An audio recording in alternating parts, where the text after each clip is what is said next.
One thing that we found through research is you want to build consistency with your listeners. And that comes from a bunch of things. That comes from publishing your content at the same time, building a routine for your podcast listeners to come to review your content. Most hosts never achieve the results they hoped for. They're falling short on listenership and monetization, meaning their message isn't being heard and their show ends up costing them money. This podcast was created to help you grow your listenership and make money while you're at it.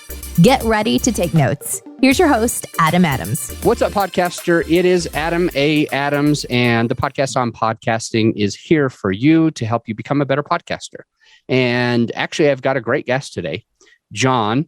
John, will you say your last name for us?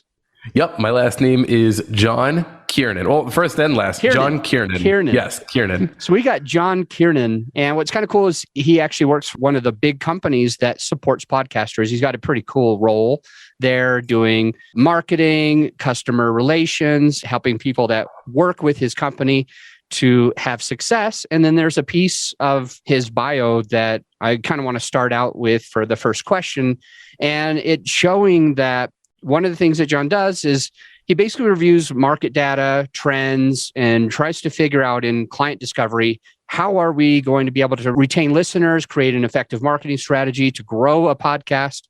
And I think that you came to this show for a couple of reasons. You want to have good content, you want to grow your show, etc. So that might be a good place to start with John. John works for Podbean.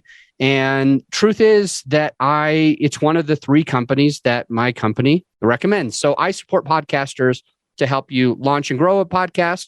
And you always need a platform that is going to be able to syndicate this stuff. And John works at one of my favorite companies there. So it's just really cool to have him on the show. John, what do you do as far as market data, trends, client discovery, basically helping people to grow a podcast, have effective marketing strategies, and that might be able to help our listener today? Yeah, definitely. Well, first and foremost, thank you to the man with the most amazing name in the world for having me on your show. It's really cool to be here and be able to talk about the world of podcasting. My role within Podbean is Director of Customer Success. So for me, my role really works with podcasters in all different verticals, right? In all different placements. So what we try to do is we try to look at what's happening within the podcasting industry, within an individual, let's say company or an individual podcast, and say, hey, what are some strategies that you're already implementing? What are some things that you're thinking about? And what can we do to bolster listenership for your podcast, whether it's one podcast, a podcast network, things of that nature. And what the big thing for me always is, and what we continue to see throughout the podcasting industry, is that it always, and I think this for anybody listening makes a lot of sense, the biggest driver of content is your specific content, right? We think a lot of the times when we start off our podcast, we think of how do we want to, what kind of content do we want to create? You know, what is our message? What are we going to be speaking about? How are we going to present our content? But one thing we don't think about is, do we want to be, let's say, really niche in our market or really niche in our market? Or do we want to have a podcast which speaks to the more global side of whatever our niche is? So for example, if you're somebody that has a sports podcast, or you're somebody, let's say, that has, no, we'll use that one because that one's a really broad one that we see a lot. Can I pause you and get right back to sports podcast? Yeah. I'm just noticing one thing that I want to share with the listener real quick. The room that you're in matters when you're recording podcasts, whether you're the guest or the host. And I don't want you who's listening to think that it's normal to have an echoey, reverby sound. Generally, I try to have guests always wear headphones, use a professional mic, which actually John's using a great mic, but hopefully also record in a good quiet area. So I'm just taking a quick moment to mention to you, the listener, like, if it bothers you, I'm sorry. It's one episode. It's rare. Mike's in like a co-working type of space, and he's got windows to the next room, windows to the outside. It's full of just non-porous, that would be the right way to say it, non-porous flat surfaces, and it brings a little bit of an echoey sound. So you listening, just learn from it. Just know the kind of the difference. Like, what is Adam sounding like right now? What is John sounding like right now? And that's not to insult John in any way. It's not anything like that. It's just to mention to you like that we can get a better sound depending on what room we're in. And John's got a lot of good stuff happening right now. And so bear with us. It's great content. And he knows what he's talking about. Right before we left, we were talking about sport podcasts, John. Sport podcast. I knew that I was going to interrupt you at some point. Just mention that to the listener, but get right back. So you said, let's say you've got a sport podcast. Keep going. Yeah. So let's say you have a sports-based podcast and you're just starting it to, let's say, bring your vision of what you think about your specific passion of sports to the industry, right? But what that really boils down to is, okay, are you speaking about a specific team? Are you speaking about a specific sport? Or are you speaking about the whole content, or not the whole content, but the whole breadth of, let's say, your individual sport? And I use soccer as an example. I use football as an example because those are some that I've recently worked with. And what you see is that the more defined you can get your audience and the more defined you can create of what your podcast is specifically about, the more growth you're going to see with your show. And you know, we often think that we have to go and we have to have this giant cult follow, or this giant following that's not so small, right? But what we find is the more we start off niche and then grow based off of that, the more of a dedicated fan base we're going to get, the more of a dedicated audience we're going to get. And then over time, we can go ahead and grow that to the monumental numbers that everyone's looking for. Can I repeat back what I think I'm hearing just to make sure and verify that that's what you're saying? Two schools of thought. School of thought number one is, I don't want to leave anybody out, because if I leave somebody out, then I'll have less listeners. And if fewer people are listening to me, then I won't be famous. I won't make as much money. I can't monetize my show. I won't be able to make as big of an impact on people. So I don't want to leave anyone out. And because of that, and I'm going to make a sports podcast, I want to make sure that I have soccer and football and basketball and hockey and golf and lacrosse and running, track and field. We'll definitely cover also the Tour de France. And if I do that, then I'm welcoming all of those people and I'm going to have a huge podcast. School of thought number two is, I'm going to only focus on college basketball. I'm going to only focus on the NFL. I'm going to only focus on this one thing. And I'm scared because I'm going to only appeal to one small person, and I'm afraid that I'm going to let go of all the other people, and they're not going to like me, they're not going to listen to me, and I could serve them. And it kind of sounds like you're saying that from data that you've used, we actually have more listeners when we're niche down and have just one subtopic of a subtopic versus trying to be everything to everybody. Is that kind of what you're saying, or am I off base? I think what you're saying is correct. And based on what we've found, you're starting to see that people are looking for more experts on specific topics. And that's what grows the presence, right? You don't often hear, hey, I love this podcast because they talk about everything and anything. I mean, there definitely are podcasts that do that. But a lot of the people that get these referrals to their show, or a lot of people that see the strongest piece of growth, are those who say, oh, have you heard about this podcast? They talk about this, or they talk about this specific topic. And eventually, maybe you can over experience and over time expand the amount of different content that you speak about. But starting off and looking to create a podcast for growth, you want to become the expert in your field. You want people to come to you because you're the guy or girl or that talks about this. You're the person that comes out and says, I am the authority, quote unquote, on this, and this is what I have to say about this given topic. Because one thing also is, when you work in a niche audience, and you can really define your audience avatar, or the person that you want to ideally listen to your show.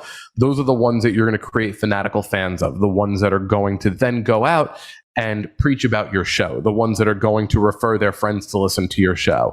If you're talking about everything and anything, it becomes hard to make that dedicated follower base. It becomes difficult to grow that audience in a way that's going to see them continue to come back to you over and over. And you will have some of these podcasts that are extremely niche, and they come back and they do eventually branch out by one or two individual hosts saying, now we're going to cover this because we've either exhausted all the options with this specific niche, or they say, we're going to bring in different hosts to cover different topics, and then they have a network, and then it's great. But there's a lot to be said about upfront creating that fanatical fan base so that you can grow quicker. And a lot of the times, if people are really able to focus in on that niche they want to target, they're going to see quicker growth that much faster, as opposed to trying to appeal to everybody. If you appeal to everybody, you appeal to nobody. If you appeal to that specific group and you can create that buzz with that group is also going to help you grow, and they're going to help you become that staple of that industry in which you're targeting. Well, I want you to maybe even give us more info on why it seems counterintuitive. Like, I'm thinking that I've had a lot of people come to me to start a podcast, or they already have a podcast. This is the sad part. They've already got a podcast and they went way too broad, in my opinion. So I agree with you, John. I don't like broad. I don't think broad is the right thing to do. But I want your opinion, your thoughts, or your experience, or your data that shows, why is it that if I decide to have a sport podcast that covers golf, tennis, basketball, and football, for example, all four of those, golf, tennis, basketball, and football, why exactly would that be smaller listener base than if I just had a golf, or just tennis, just basketball, or just football? Sure. And there's a variety of factors. And let's think of what we traditionally have as an independent podcaster up front, right? Before we join a network, before any of that happens, as you've talked about, a lot of solo podcasters, right? If we have a podcast, for example, that is covering 4 or 5 different sports, and let's say their podcast is an hour long, how much time do you have to really dedicate and drive a point home about a specific piece, right? You could want to talk about a specific player, and you might have to cut for time due to the fact that, okay, you have to cover other pieces, right? Whereas your listener who's really dedicated on that specific player, that specific team, wants to go, well, I want to hear more about this. I want to hear more of what you're thinking, maybe see, what's coming up for the season, things of that nature.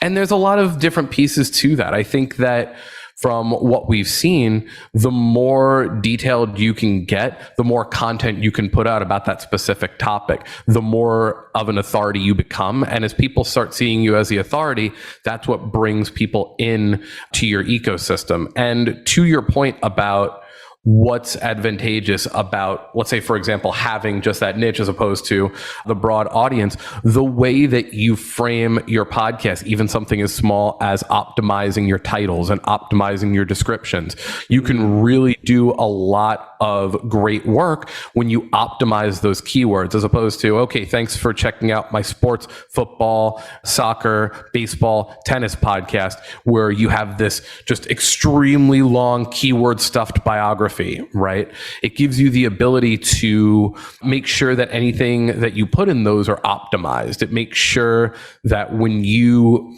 have your content searchable on these different directories like Apple Podcasts, Spotify, Podbean, those places, it gives you the ability to have a podcaster type in football, or even more granular, type in, let's say, New York Giants, and be able to pull up the podcasts that are specific to that, as opposed to, let's type in the New York Giants and they listen to a podcast that's all about the Chicago Bears. So it makes it that much easier to really funnel in and get your audience to find you in the way that you want your audience to find you. So I'm thinking about it too, John. I'm thinking about, let me just ask you a question before I share this. John, are you a sport fan? A bit. Okay. Professional wrestling is really my sport. So professional wrestling. And I know you, don't you write music for professional wrestlers? I do. That's pretty cool. That is a fact. How long have you been doing that? That's been about 2 years now, 3 years now. So you love professional wrestling. Yes. What else do you love? I would say that when it comes to sports, probably wrestling is my biggest thing. The second thing would be, I guess the second thing would be MMA. But then third would probably be baseball, football. They all kind of live in the same tier there for me. So if I had a podcast and it was equally basketball, football, tennis, and professional wrestling, and I could do that either by having 25% of it, maybe it's an hour, I do 15 minutes in one area, take a break, do 15 minutes in another area, take a break, 15 minutes in a third area, take a break, and 15 minutes in the fourth area. Or I had a podcast where every now and again there was an episode about wrestling, every now and again there was a tennis, every now and again there was I think I used football and basketball. Every now and again there was a football, every now and again there was whatever I said, 4 different sports, and you only like 1 or 2 of them. Right. How do you feel during the episodes that don't serve you? I think that what ends up happening is when you start seeing that there's content in the same feed that is not related to what you're there for, you start tuning the podcast out. One thing that we found through research is you want to build consistency with your listeners. And that comes from a bunch of things. That comes from publishing your content at the same time, building a routine for your podcast listeners to come to review your content or to listen to your content, But it also comes down to what you're putting out. And if you're giving people the indication that, okay, cool, let's use again, professional wrestling, we'll keep there. I'm a professional wrestling podcast, but every now and again I'll do football, I'll do soccer, I'll do basketball. That's fine, but you're not serving the needs of the market that you're trying to grow. And every podcaster should be thinking about that when they're putting out content, when they're creating content, when they're releasing ancillary content on their social media for marketing, whatever the case may be. There's always going to be one market that you want to target more than another. And again, people will see things, for example, like Bleacher Report, for example, ones that cover all different topics, right? And Bleacher Report, ESPN, let's just use some of those bigger news outlets, right, as an example. But you see how niche each of those specific subdivisions can be. You don't have one writer writing for all 5 or 6 verticals. You have one for each. And there is something to be said for that. A lot of people, if they want to start different podcasts that target different things, they might start a podcast network or join a podcast network that makes sense for them to do. But if you turn around and you say, okay, I'm going to put out, let's say, 1 podcast a week, which is what a lot of podcasters do. They put out 1 podcast a week and 3 of those are in one field, professional wrestling, and then 1 is football. And then they put out another one that's basketball, maybe back to back with that. Then they have 3 about wrestling.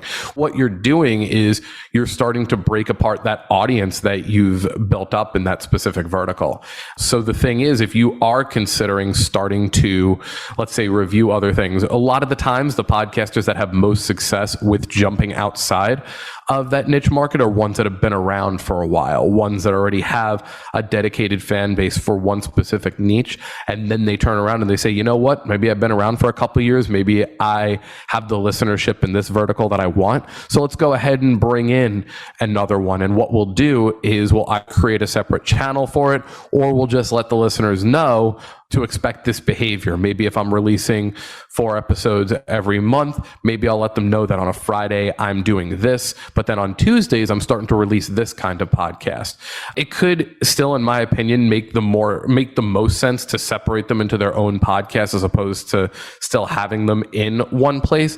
And if you have more than one podcast, you can start creating this identity of you being a podcast network with each of the individual podcasts having their own focus, growing the audience in a much stronger way, and also building your brand overall. So I know that we're speaking about podcasters that have just started or podcasters that are maybe in year 1 or year 2.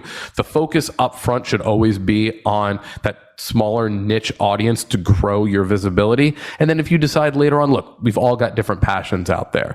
Everyone that we speak to, all the different podcasts that we work with, everyone's got different passions outside of just the one thing they're coming to you with. And there's nothing wrong with going forward and, exploring that, but do it smart, do it wise, develop one piece first, and then continue on with something else. And it's what we talk about if you might have had guests on here also that have maybe talked about passive income, creating multiple streams of income. It's the same exact thing. Eventually they become passive pieces of income, but you have to start with one first, grow that, let people know what it's about. Once that's doing its thing effectively, then you move on to the next, move on to the next, move on to the next.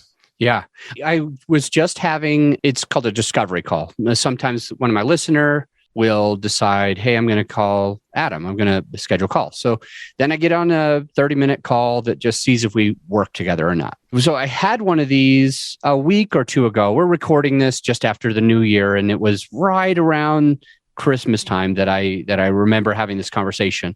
And the gentleman was like, all right, I'm going to do, I think it was 3 or 4 episodes a week. And what I remember is he was going to do an episode where it was about mindset, an episode where it was about personal development, an episode where it was about real estate investing, and an episode where it was about growing a business.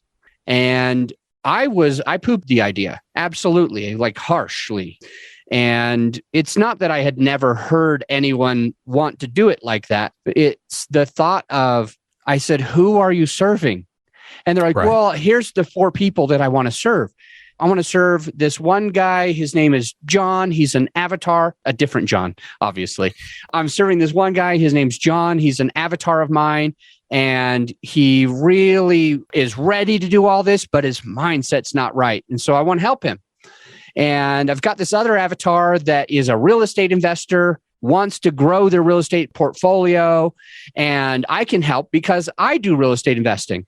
And I've got this other Amy, my other avatar, my third avatar, and she's an entrepreneur. This other avatar has a job, a full-time job, and does real estate on the side. But this one has a business, and they're looking to grow from $200,000 a year to $1 million a year in their gross revenue.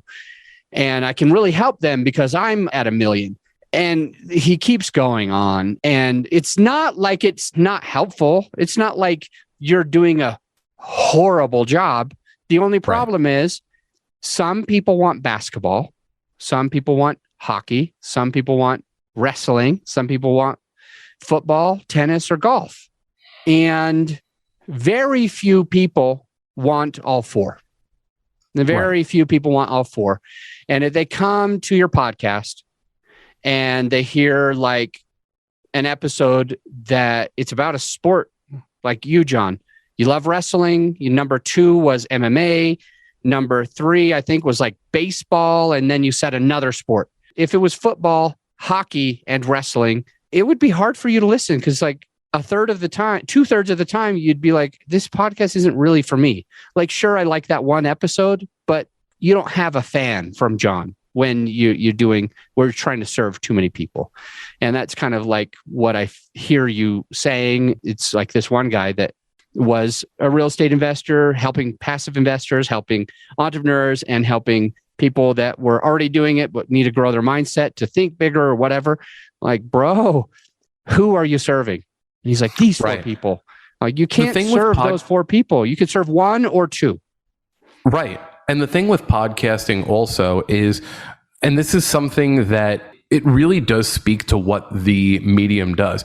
Podcasting a lot of the times can have 1 host, 2 hosts, 3 hosts, but it is a creative medium with a very low cost of entry, right? Meaning that you could start a podcast just by opening up your phone, right? And that's how a lot of people get started. A lot of people just get started by basically recording one episode with them or themselves and one other person, right? And up front, there's not this detailed level of professionalism about, okay, cool, what is this audience avatar? What am I trying to do? What keywords am I going to try and hit? There's not any of that. It's just someone wanting to start a show. They end up liking it, and then they go, oh, wow, I want to do this.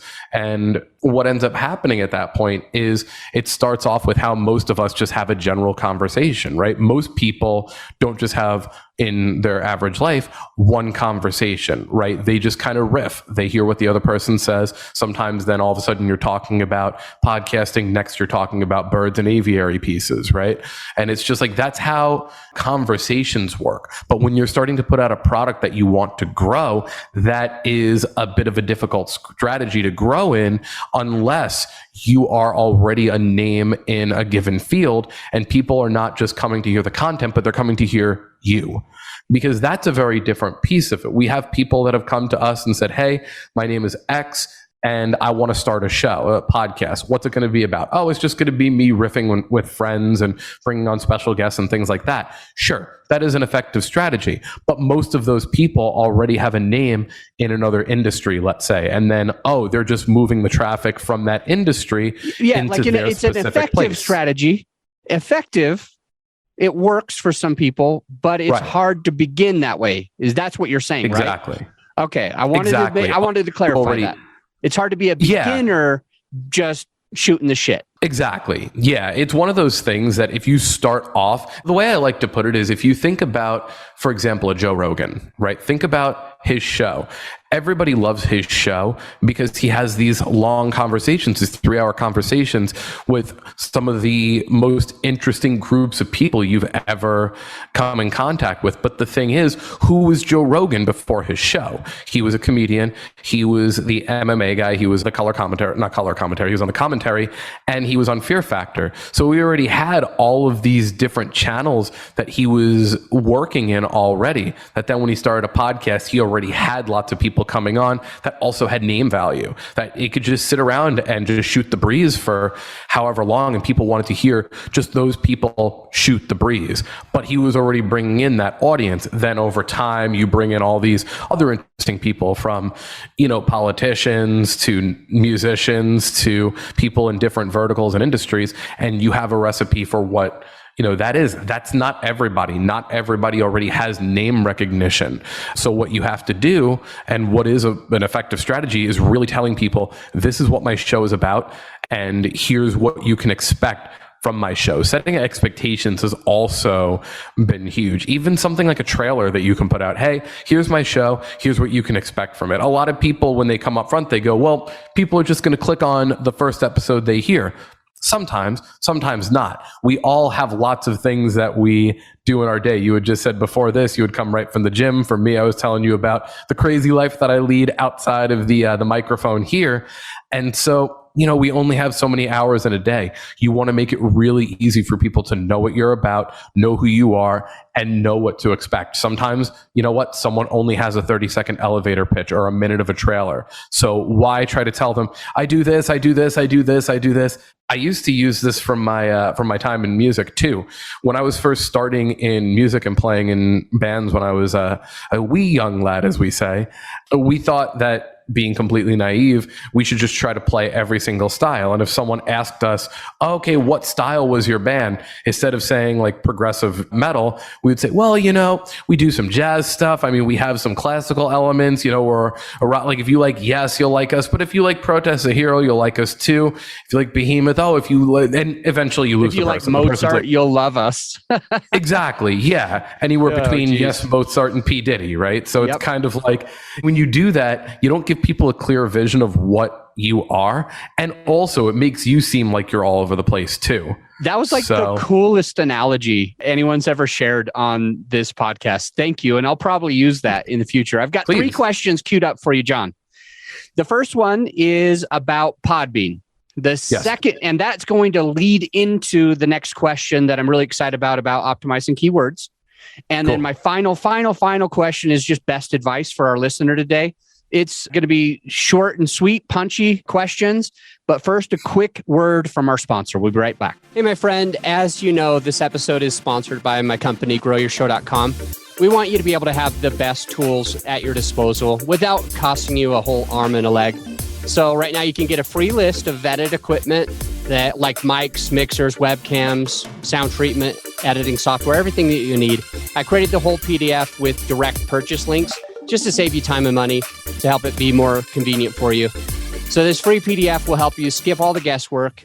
If it's on there, it's vetted and approved by yours truly. And if it's not on there, it's probably not worth the money. So go ahead and get yours at growyourshow.com/PDF. Let's get back into the show. We're back with John Kiernan. And remember, we've got 3 quick questions. It's about Podbean, it's optimizing keywords, and his best advice that he needs to pour into you, the listener, today. So what does Podbean do? How do we work with them? Give us a short and sweet on that. Yeah, Podbean is the place you can go for everything for your podcast. We give you the ability to do everything you could want to with your podcast. Podcast hosting, monetization opportunities for people looking for using it for their podcast network businesses. Private podcasting, we offer that. We give you lots of different tools to get your podcast onto the different directories, Apple Podcasts, Spotify, promotional opportunities, promotional tools. We have an ads marketplace to where you can make money with your podcast and run ads on podcasts. So when I say the buzzword of anything you could want to do with the podcast, we give you the ability to do, it's not an understatement. We try to give you the best tools available. Follow-up question. Can you get us on Amazon Alexa? Can you get us to play on an Amazon Alexa? Yes, we have an Alexa integration. And does it automatically happen, or do we have to do something special to add that feature? I believe it's part of the TuneIn Alexa integration that we have. You go to the podcast app directory, or when you go to the directory podcast app section, then you can submit your podcast to that. Okay, last follow-up question on that part. Do you think we should get on Amazon Alexa? I think you should get everywhere you can. Boom! Drop the mic. I love it. All right, so you work at Podbean, and earlier today on this call, recorded, you said that it's easier to optimize keywords. I might be paraphrasing here. Optimize keywords when you kind of have a focus on just football and the Broncos, the Chiefs, the Raiders, the Cowboys, whatever, where you kind of niche down as much as possible. It can help you optimize keywords. I want you to help us know, A, how to optimize, and B, why to optimize. How about A, why, and B, Start how? there, yeah.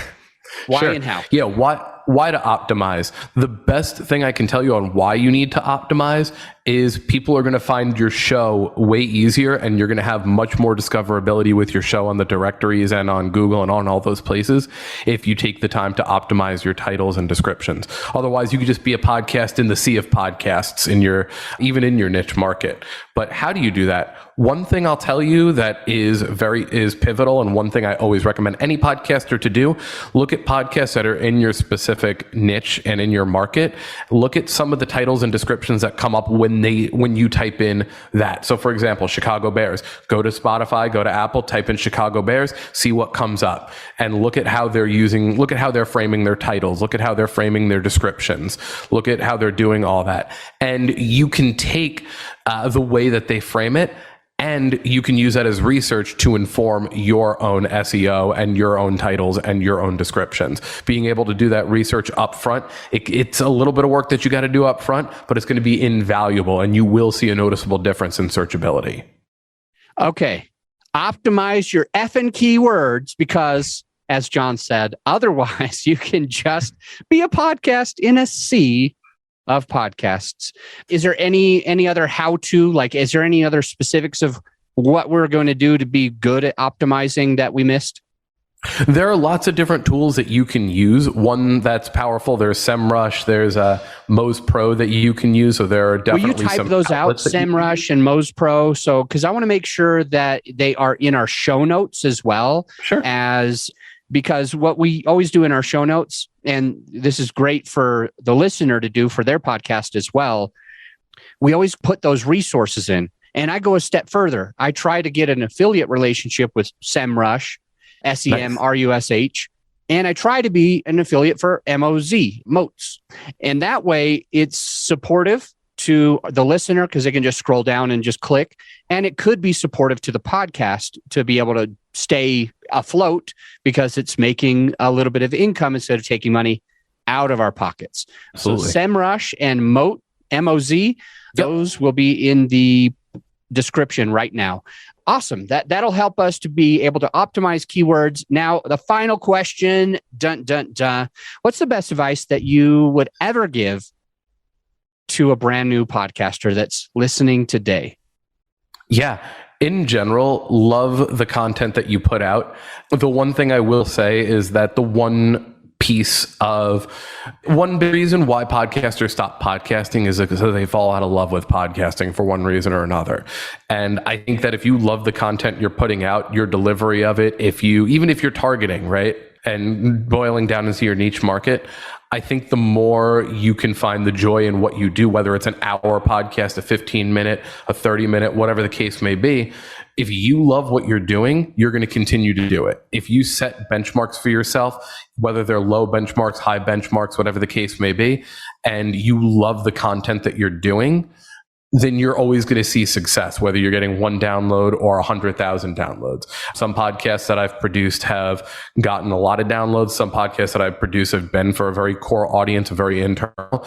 But if you're loving what you're talking about, then you're going to want to continue it. If you don't like what you're talking about and you don't like the delivery of what you're talking about, then it's not going to be a project you continue long term. So I can give you all of the optimization in the world. I can give you all of those strategies, and we do all the time. But the big thing I can tell you is if you don't enjoy what you're doing and you don't enjoy what you're talking about, you're not going to want to continue it. You'll find reasons to not continue it. So love what you're putting out, love what you do. I really like that. I absolutely do. And you, in passing, you mentioned something. You mentioned, and again, I have to paraphrase because I don't know if I'm getting it exactly right, but it was like, whether you're doing an hour-long podcast, and then you said, or if you're doing 15 minutes or 30 minutes, and then I think you said, or whatever. You work with Podbean. You are in a place where you probably see a lot of these analytics. You come across to me as an analytical type where you like data. I just want to understand from your point of view. I tell my clients, it doesn't matter. They always ask me, Adam, what's the length?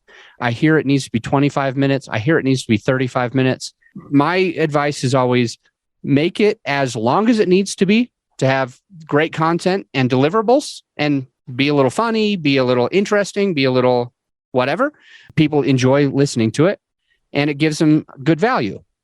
Yeah. But as short as it needs to be to not be boring and just have random banter that makes the person not want to be there. So I could be wrong in this, but I'm coaching people daily. I've got like 60, almost 70 clients right today. I've got like 70 clients, and I'm telling them all, it doesn't matter if it's 5 minutes or 3 hours. I've seen success with 5-minute podcasts. I've seen success with 3-hour podcasts. Right. Just focus on the length that it needs to be, and don't try to push it longer. Don't try to cut it short just because you think it's somebody's natural drive, or my listener only wants 5 minutes. I could be wrong. And I'm wondering if you, with all of your data and being at Podbean, can you let us know, is there a length that is more successful? Like an hour, 15 minutes, 30 minutes, 3 hours, or 5 minutes? Yeah, I mean, it varies based on the podcast, and I think you nailed it on the head. How long does it need to be? As long as it needs to be, and not a second more. Like it's one of those kind of one of those like open-ended questions. You know, a lot of podcasts that are doing internal communications and using it as kind of a newsletter, those can only be short time. You're not going to have an hour long because employees don't have time to listen to that. But you might have a podcast, like one of my favorite podcasts puts out 3 shows a week, and they're all 2 hours, and I don't listen to them all in one short burst. I listen to them over the course of a week, right? Or whatever the case may be. So it really depends on how engaging you are. It depends on the content you're putting out. It depends how much of a deep dive. And over time, you can experiment. If you have a hosting platform that gives you detailed analytics, you can see where the drop-off point is. You know, you can see if you have an episode that, let's say, generally do hour-long podcasts, right? and you all of a sudden release one that does like a half hour. You're just like, all right, cool. I was out of steam that day. See you later. And you notice that one's doing better. Maybe you try another half hour podcast and another, and you see how that works. A lot of it is experimentation too.